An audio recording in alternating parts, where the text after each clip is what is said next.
En plein cœur de l'été, je me suis rendu dans le Bas-Saint-Laurent, le temps d'une fin de semaine. J'adore la route 20 quand on arrive à Rivière-du-Loup, son ouverture sur le fleuve qui devient de plus en plus large à mesure qu'on roule vers l'est. Ma destination est encore plus loin, à Montjoly. Pour ceux qui ne le savent pas, Montjoly, c'est juste au nord de Sainte-Flavie. Puis Sainte-Flavie, c'est la porte d'entrée de la Gaspésie touristique. La route 132 y fait une boucle. Si on pique à droite, on glisse dans la vallée de la Matapédia pour aboutir dans la baie des Chaleurs, puis à Percé. Et si on choisit de continuer tout droit, on longe le fleuve, que les gens de la place appellent la mer, et on se retrouve à Gaspé, que j'aime bien appeler le bout du monde, surtout l'Anse-au-Griffon. Bon, mais là, je me perds un peu. Donc, Montjoly, où est située la distillerie Métis, du nom de la rivière qui coule pas loin, tout près des fameux jardins de Métis.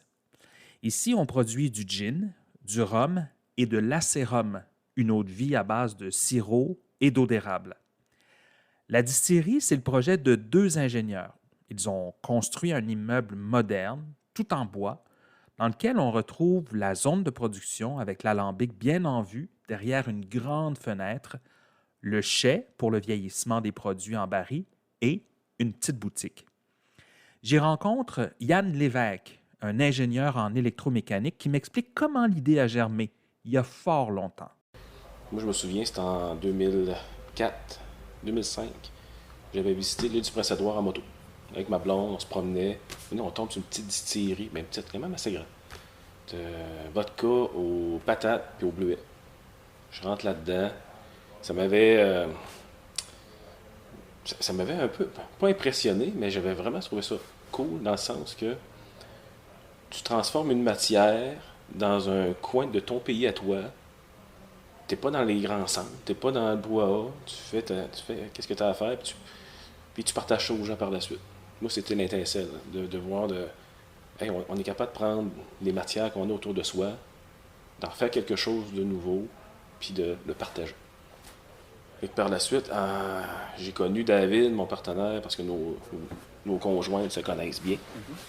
Puis, c'est un moment donné, quand tu es sur un balcon, puis avec un petit verre de scotch, puis tu jases, puis tu rêves un peu à qu'est-ce qu'on pourrait faire de nos mains, d'une certaine façon. Donc, sortir un peu de nos bureaux d'ingénierie, puis est-ce qu'on serait capable de créer quelque chose? Fait que moi, je partageais mon intérêt au monde de la distillation. Ça a commencé comme ça. Je te dirais même que ça a commencé avec de la bière, moi, puis David. On s'est dit, on veut faire quelque chose. Les spiritueux nous intéressaient, mais les barrières à l'entrée étaient encore assez rigides. Fait qu'on s'est dit, bon, on va apprendre à travailler ensemble. Est-ce qu'on est capable de travailler ensemble? On a commencé à faire de la bière ensemble. Artisanal? De façon artisanale. Ouais, dans mon garage, là, on nettoyait tout ça, on partait ça, puis on travaillait. Donc, on manquait notre coup. Ben, c'est pas grave, on recommence. C'est là qu'on s'est aperçu que on était... nos compétences interloquées. Son associé, David Soucy, est ingénieur forestier. C'est lui qui élabore les recettes, les assemblages. Il sait quel bois choisir pour le vieillissement. Yann, lui, c'est le distillateur. Il se connaît également en administration. Le plan d'affaires, c'est beaucoup lui aussi. Ils n'ont vraiment rien laissé au hasard. Ils ont pris le temps de s'informer, d'aller se faire former et de, comme dit Yann, s'entourer des meilleurs. On ne pouvait pas juste s'improviser distillateur. C'est à la mode. On va se mettre un chapeau de distillateur, puis au pire, aller, on va coller notre gin préfète, puis on va mettre 2-3 trucs là-dedans, puis on voulait aller un petit peu plus au-delà de... avoir le contrôle, savoir qu'est-ce qu'on fait. C'est surtout ça, je pense, que quand tu t'entoures des meilleurs, puis tu fais former, c'est que lorsque tu fais un mouvement, dans ta recette, quoi que ce soit, tu as un objectif, puis tu es capable de tendre vers là. C'est sûr qu'il y a toujours un côté artisanal, que tu n'as pas le choix. On fonctionne avec des ingrédients naturels. Fait que ça vient tout dépendant des lots. Des fois, les goûts vont changer, il faut s'adapter. Mais au moins, quand tu t'entoures des meilleurs, ben, tu es capable, même si tu n'as pas d'expérience, même si je ne suis pas né en Jamaïque à côté d'une distillerie, là, ben, on est capable de tendre quand même vers des produits d'exception et de qualité. Puis surtout, nous autres, on voulait, comme je dis souvent, on voulait innover dans un monde ultra traditionnel qui est les spiritueux. Puis on a réussi avec un produit qu'on tient sur place seulement. Je pense que c'est un peu ça qui nous a révélé, mais qui nous a convaincus d'aller dans ce monde-là. Puis qui nous a comme réveillés sur, hey, on est capable de faire de quoi de nouveau, sans passer par exemple pour le rhum, de mettre des épices dans du rhum. N'importe qui peut mettre des épices dans du rhum, mais de remonter la chaîne jusqu'à créer quelque chose d'autre avec des fermentations différentes, avec des vieillissements différents. Donc prendre vraiment le processus traditionnel, puis de venir mettre des nouveautés à l'intérieur. C'est pour ça aussi qu'on avait besoin de ce réseau-là, d'une certaine façon. Yann m'explique avec beaucoup de détails comment ils ont fait tel ou tel choix, de l'alambic au plan de construction. Mais c'est quand il me parle de son produit signature, un spiritueux métissé vieilli sur bois québécois torréfié, que l'ingénieur laisse la place au producteur, à l'artisan. Donc, on prend des essences québécoises avec un spiritueux. David, il a essayé plein d'essences. C'est pas juste j'ai essayé une batch puis c'est bon. Là. C'est vraiment des ratios différents, des espèces différentes, des essences différentes. Fait qu'on est tombé sur l'érable à sucre, le bouleau jaune et le pommier comme 3 bois qui se jumelaient bien. Et lorsqu'on faisait vieillir du rhum à l'intérieur, il y a eu certains différents spiritueux, mais le rhum et ces essences de bois-là donnaient quelque chose vraiment de particulier, de vraiment très intéressant. Tu vois, à notre goût, à nous autres, dans notre palais. C'est ça. À un moment donné, David m'a fait goûter à une de ses expériences à l'aveugle, comme ça. Hey, je le regarde, c'est différent, c'est bien bon. Donc, il me dit, c'est mon expérience que j'ai fait. Bon, ça y est, on n'a plus le choix. On se lance dans le monde de distillation.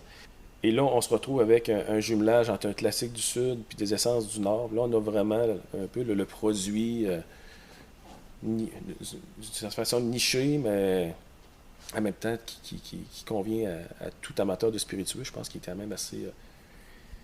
ça se prend bien. Puis le côté, il y a du corps qui vient du bois d'érable, parce qu'il y a un côté sucré, mais qui vient de la macération des bois, et non pas d'ajout. Nous, encore là, dans notre méthodologie, parce qu'il y a encore un esprit scientifique dans un corps d'artisan, d'une certaine façon, je vais dire ça de même, ben, les blocs, il fallait qu'ils soient de la même dimension, torréfiés de la même façon, mis dans le même poids, puis recueillis dans les mêmes sections de l'arbre, que ça ne soit pas scié avec une scie à chaîne, avec de l'huile à chaîne, il faut que ça soit scié à l'eau, il faut que ça soit extrêmement pur. Un torréfacteur de cubes de bois, ça n'existe pas. Il faut se fabriquer quelque chose. Parce que vous torréfiez vous-même? Oui, parce que si on ne torréfie pas, tu n'as pas l'effet Maillard, tu n'as pas l'effet un peu charbonné qui va faire une interaction avec le spiritueux. Je prends 30 secondes pour vous parler du prochain produit vedette des micro-distilleries québécoises, l'acérum, une eau de vie à base de produits d'érable. En latin, acer signifie érable, et rhum, c'est pour rhum. Elles sont quelques-unes à élaborer cet alcool qui vraiment sera unique. Certains parlent même d'en faire une appellation d'origine contrôlée. On sait que l'alcool, c'est des sucres transformés par des levures. Et s'il y a quelque chose de sucré, c'est bien la sève ou le sirop d'érable. Une fois la fermentation terminée, on procède à la distillation. L'idée, c'est d'arriver à en tirer un alcool très fin qui pourra être vieilli dans des fûts de bois, mais l'étape du vieillissement est optionnelle. Le mot acérum, c'est une marque déposée par l'Union des distillateurs de spiritueux d'érable et attendez-vous à en voir pas mal au cours des prochaines années. À la distillerie Métis, Yann me parle de l'acérum avec beaucoup d'enthousiasme. Il y voit une façon pour le Québec de se distinguer sur la scène internationale. Pour l'instant, moi j'ai bien confiance que ça va être un produit vraiment excellent, plus délicat que le rhum. Donc il ne faut pas s'attendre à goûter quelque chose qui goûte le sirop d'érable. Le sirop d'érable a été mangé et il s'est fait transformer en alcool. Donc on est ailleurs. Acérum, ça commence. Ça commence à se parler. Puis il y a toujours la force du nombre. Heureusement, on est plusieurs micro-distilleries qui en font présentement. Fait qu'un jour, il va y avoir vraiment la force du nombre, comme le gin. À un moment donné, il y a eu plein de gin, puis le monde se sont rendu compte, hey, il y a du gin au Québec. À un moment donné, l'acérum va devenir un peu, peut-être dans 3 ans, 4 ans, 5 ans, je ne sais pas. Mais que les gens fassent, hey, il y a de l'alcool fait avec du sirop d'érable. Et l'avantage aussi des micro-distilleries, c'est que les grands joueurs n'auraient jamais pataugé là-dedans. C'est pas assez lucratif, puis c'est trop compliqué, puis ça prend ça prend des petits lots, ça prend des petits producteurs. Et là, on est capable de mettre un spiritueux de sirop d'érable ou d'eau d'érable sur la map, qui va être exportable. Pourquoi que ça, on ne l'a pas fait avant? C'est qu'avant ça, il n'y avait pas les petits joueurs, justement, les petites micro-distilleries pour l'exploiter. Fait que moi, j'ai bon espoir que d'ici 5 ans, c'est un produit que les Japonais vont s'arracher, que les Coréens vont s'arracher. Il y a un beau potentiel à l'intérieur. Enfin, on a quelque chose au Québec qu'on peut dire qui va porter le Québec à l'international d'une certaine façon. L'Ouest canadien, pas besoin de dire que du Crown Royal, là, ils s'en vendent pas juste 2 bouteilles par année, mais là, ils sont dans le monde, ils sont dans le pays du grain. Ils sont dans les prairies. Fait que nous autres, ici, on produit, je pense, au-dessus de 80% du sirop d'érable sur la planète. Je pense que c'était le temps qu'on s'amuse aussi avec notre sucre à nous, là. Le rêve de ces deux ingénieurs prend forme donc un peu tous les jours. La distillerie s'est d'abord fait connaître grâce à son gin Mugo, dont l'ingrédient principal, le pain montagnard, est cueilli à la main dans les jardins de Métis. On sent qu'ils adorent travailler des produits que pas beaucoup d'autres distilleries proposent. Ça les motive, les pousse à se dépasser, à essayer autre chose. Entre les projets d'agrandissement et la mise en marché de nouveaux produits, il y a une chose, par contre, qui demeure au sommet de leurs priorités, c'est faire de la distillerie une expérience pour les visiteurs. La distillerie a accueilli 10 000 personnes cette année. C'est très impressionnant quand on sait que l'entreprise a été fondée en 2016, mais elle est en opération depuis seulement 2 ans. Les gens, même si cette année, on n'a pas fait visiter les lieux, puis ils n'ont pas pu s'immerger totalement, ils viennent quand même vivre une expérience de la distillerie Métis. Juste de par le fait qu'on a pris le temps de mettre l'alambic, le cœur de la distillerie bien en vue. Donc la personne à la boutique est capable de répondre aux questions, faire déguster les produits. On est limité dans l'espace, mais je pense que les gens, même à ça, ils ressortent puis ils l'apprécient. Donc ils ressortent avec un produit qu'ils ont dégusté, qu'ils ont aimé. Fait que c'est aussi. C'est plate des fois de tu veux pas que les gens soient déçus. C'est pas tous les produits qui sont dans ta palette. Fait qu'au moins ici, quand tu sors, tu as le temps de jaser. Qu'est-ce que tu as pris, tu as aimé ça. Tu as vécu une belle expérience. Tu sais maintenant qu'est-ce qu'il y a dans ta bouteille. Parce qu'encore là, il y a plein de philosophies de distillerie au Québec présentement. Nous, on véhicule notre philosophie à nous, comment on fabrique les produits. Puis qu'est-ce qu'on dit aux gens?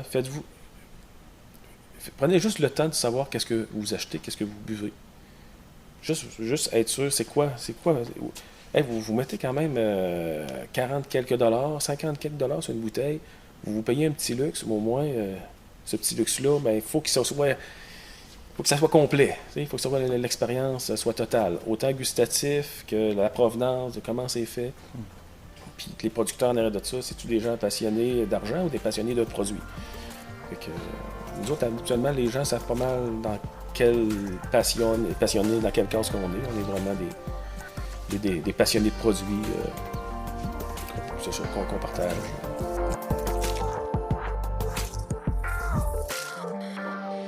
Alambic et compagnie est aussi sur Facebook et Instagram, de même que sur Apple Podcast, Google Podcast, YouTube et Spotify.